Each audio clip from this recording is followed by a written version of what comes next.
All right, so I just got sent this by a conservative buddy. I'll kind of give a quick summary, but you guys can pause it if you want to skim over this. Like, I'll just click through it real quick. But basically, there's this tribe living in New Zealand, and they're chilling, and they're super committed to nonviolence and peace, and that works really well within the island because they're all kind of, it's like a small island, so everyone knows each other. Like, all the tribes know all the other tribes, whatever. And everyone obviously benefits if everyone is committed to peace. So these guys are all super pacifists. Another tribe sails over, and there's only a few of them, and they just start killing everyone.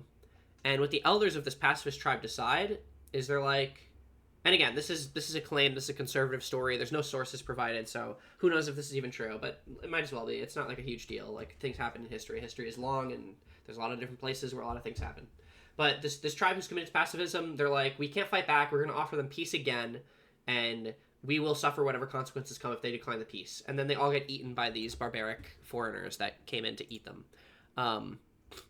And, you know, that's fine. It's a fun little history tidbit.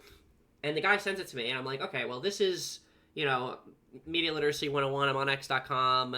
It's a story about foreigners invading this peaceful land where they have honor and dignity, and then using those virtues to destroy the people who were charitable and gentle with them, and are overriding barbarism. I was like, okay, this is a metaphor for, like, modern day immigration, and that's why I'm seeing this, right? The reason that this is being presented to me, as opposed to a million things that have happened in a million places and a million times, a lot of stuff has happened in history, the reason I'm seeing this today is because it's an argument that migrants are bad. So my response to him is like, okay, get back to me when our migrants start eating people, and let me know how that is going, you know? Basically, the point being, if migrants were acting this bad, this is not a real problem, we would just remove them. Like, we're not going to get eaten by random migrants.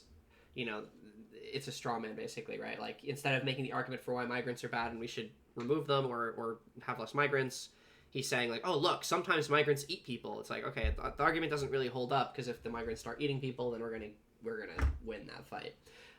That's not, like, a real problem.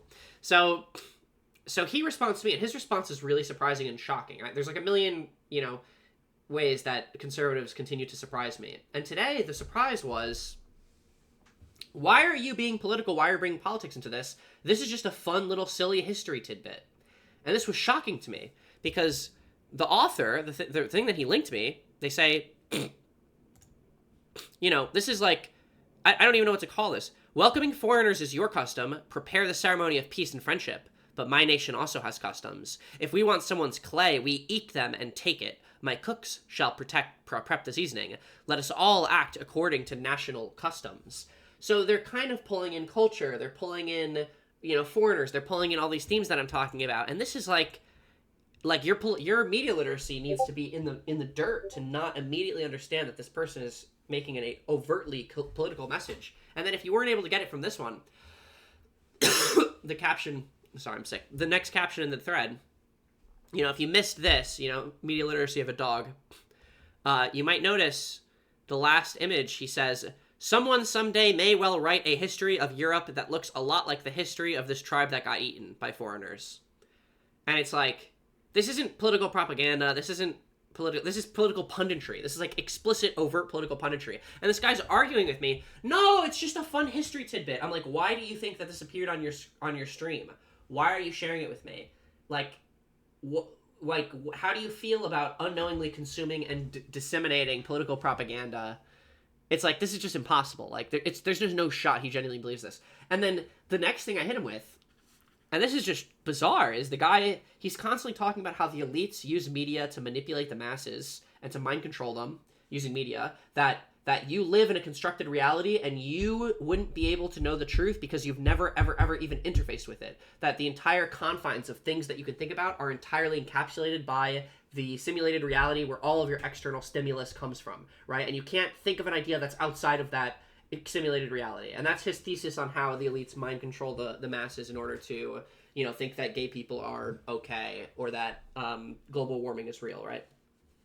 So that's his thesis. He hits me with this all the time. I hit him with like what is your criticism of people who are in this manufactured reality? Like, the criticism would be not thinking about why you are being shown a political, like, a piece of information, right? Like, oh, here's just a random piece of information for no reason. Oh, millions of pieces of information I could share today. Oh, I'll just randomly share this one, and then this one, and then this one, and then this one, and then this one, and every single one of them is about how we should kill black people and minorities, right? It's like, I wonder what's going on here. Like, it's one-to-one the thing that he complains about. It's shocking. Every single criticism from a conservative is the confession, right? They're always bundled up into one. So, again, we should love all conservatives, in the same way that we love our dogs and we love our children, okay? We never blame a child if they do something wacky. We gotta love all conservatives. We just have to acknowledge their minds are a little feeble right now, and they've been eroding for a long time. But they will repent, okay? I am certain of it, as it has to be true, okay? It just has to be. There's no other option. It must be true that things will be normal again one day. But yeah, that'll be that.